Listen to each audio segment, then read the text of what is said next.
In this video, we're going to learn how to add IDBM extension in Google Chrome 2025.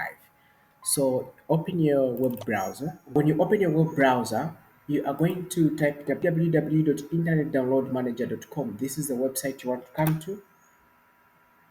And when you are on this, click on the download menu, and there you're going to see download internet download manager.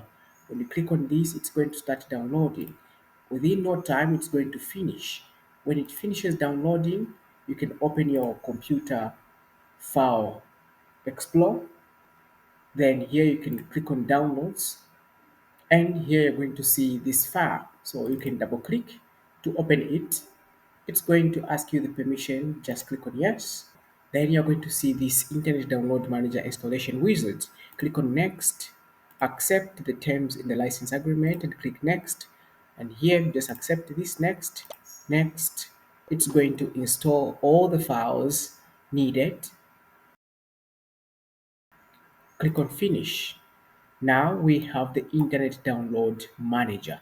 Now you can open any browser, either Microsoft Edge or Google Chrome, to add this extension, because now we've installed this, it's running on our computer.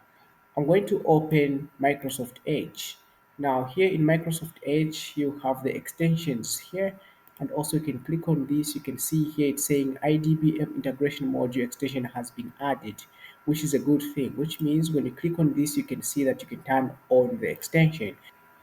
All right, now after opening your browser, we are in Microsoft Edge here. You can click on these three, on this extension. If this is not here, you simply come here and you'll see the extensions here, and it's going to open like this. You can click on these three dots and click on Manage Extension. When you click on that, you are going to see this window. You have to make sure that this is on, and also site access. This should be on all sites, and allow in private or incognito. This also has to be checked. That's how you can install the IDBM extension in your web browser. This is also the same for Google Chrome. So if this video is helpful, leave a like on this video and subscribe for more videos like this. Thank you for watching. I'll see you in the next one.